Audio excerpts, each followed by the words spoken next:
What about you folks, and welcome to LST Plays. It's been quite a while since I've done a review piece, but seeing as I picked up the Nintendo Switch recently, I thought that now was maybe a good time to put something together. So what can I add that perhaps hasn't already been said?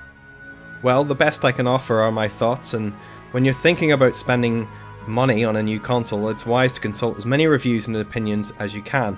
It's called smart consumerism. The first thing you need to understand is that I traded in my Wii U and a bunch of stuff to boot to actually get the console. My Wii U sat on a shelf gathering dust for an obscene amount of time, so it should be no surprise to you when I say that I was not willing to spend any money on a new Nintendo console, primarily due to the lack of use with the last. In fact, you could say that I traded my Wii U in to ensure that I did not lose even more money from my initial purchase due to the current market value of the Switch. Right now, second-hand video game specialist stores such as Game and CEX offer an incredible trade-in value for the Switch, with the latter offering £280 cash at the time of this recording. So it's a no-brainer that even if the Switch was bad, I'd make £280 cash in hand, not to mention whatever cash for the game I picked. Added to this, the fact that like when most new machines launch, you can always see the end in sight for the previous generation. I should also note that there was one game and one game alone that I wanted for the Switch, which again should not exactly surprise you, was The Legend of Zelda Breath of the Wild. I did weigh up the idea of getting it on the Wii U, but the decision to either hold onto a machine that would potentially be worthless in another year or even half a year outweighed that thought tremendously. So let's get into it. Packaging wise, Nintendo finally got rid of the inserts they used for both the Wii and the Wii U, which were the two drawers and millions of cardboard divides. The Switch has its own box. On the surface that may not seem like a big deal, but to me it says that they spent money. They spent more money and time than they did with the U. The console itself is about the same size of a PlayStation 4 controller with the Joy-Cons not attached. The Joy-Cons themselves are about the same width of two fingers and weigh next to nothing. Unlike other people online, I've had no issues sliding them in and out of the ports on either side of the console, and they make a satisfying click noise when you slide them into place. The console is quite weighty for all the size of it, weighing about the same as perhaps two iPads. The dock in comparison, however, is quite cheap, and is really just plastic with ports for the charger and the HDMI cable in the back. Starting up the console took me about a second, as they come with an initial charge, and setup was fairly straightforward. You don't need to create a Nintendo account at this stage.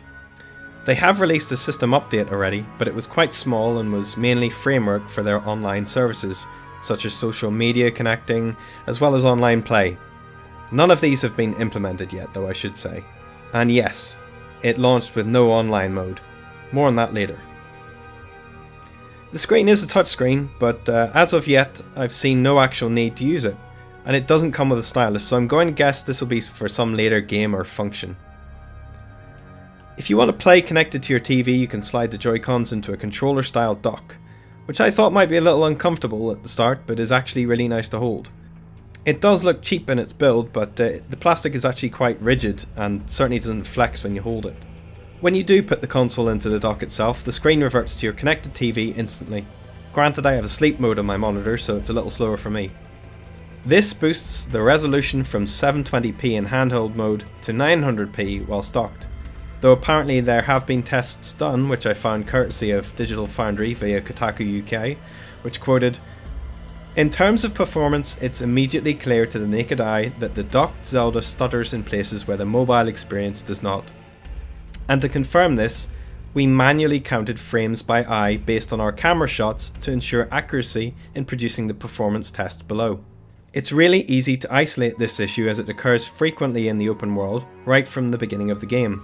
In some places, we see the smooth 30fps update while docked drop down to a momentary 20fps, confirming a basic double buffer VSync implementation. To me, this means very little. I'm not the most observant person in the world, so I can't say I've noticed a massive difference in performance. I will, however, say that it's easy to miss any imperfection in the game's backend, as the actual game is gorgeous and runs perfectly well for me. Though I'll not be going into any detail on Zelda, so you can perhaps expect a separate review for it later. Well, as I previously said, it launched with no online play, and from what I can tell, there's no actual date for this other than fall of this year, 2017 that is. So as of right now, all you can do, to my knowledge, is peruse the store, which is not exactly brimming at this stage. You can read some news, and hidden under your profile button is the option to add some friends. Not great. I mean, it's 2017 and smart TVs have more to offer in terms of online services than the Switch at this stage. I mean, there's no YouTube or apps of any description. There's not even an internet browser. Games wise, there are 5 in-store titles you can buy right now, with a dozen or more online digitally, which are all last year's games or older. To put that into perspective, here are the number of games that launched alongside each console for Nintendo in the past. I'll point out this is in Europe, which you can find courtesy of Wikipedia for your region. NES launched with 8, the SNES launched with 3, the Nintendo 64 launched with 6, the GameCube launched with 20, the Nintendo Wii launched with 20, and the Wii U 31, apparently. So why this revert back to the past? Why would Nintendo not secure more third-party developers and publishers before launch? Certainly those 20s through to 31 are bolstered by the likes of EA, Activision and Ubisoft. Weird, right? So the big question for you is, should you buy it? The answer is probably a no right now. To me, it somewhat feels like the Switch was rushed into production and out the door.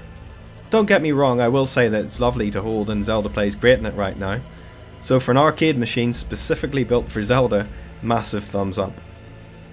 I can play it in bed, it's quiet for the most part, though the buttons do click in when pressed, so perhaps don't play it next to anyone sleeping. And even though I've probably given more of an against than a for argument for the Switch, I like it. Though time will tell whether, once I've finished Zelda, I actually see the need to hold onto the console. Certainly I've already owned Mario Kart 8 for the Wii U, so that's not going to be something that perhaps entices me. So what will be? The next Mario game? After that? What? There are more questions than answers at this stage of the Switch's life cycle, and the ball is firmly in Nintendo's court to answer. But perhaps the biggest question of them all is, can they make the Switch last? I hope you've enjoyed this initial review, and you can certainly let me know what you think of the Switch or perhaps the points I've raised below in the comments section. You can also expect to see some more reports from me on the subject of the Switch in the future, so be sure to subscribe and follow my channel for that and more. For now though, I'll leave you with this not so epic bridge duel.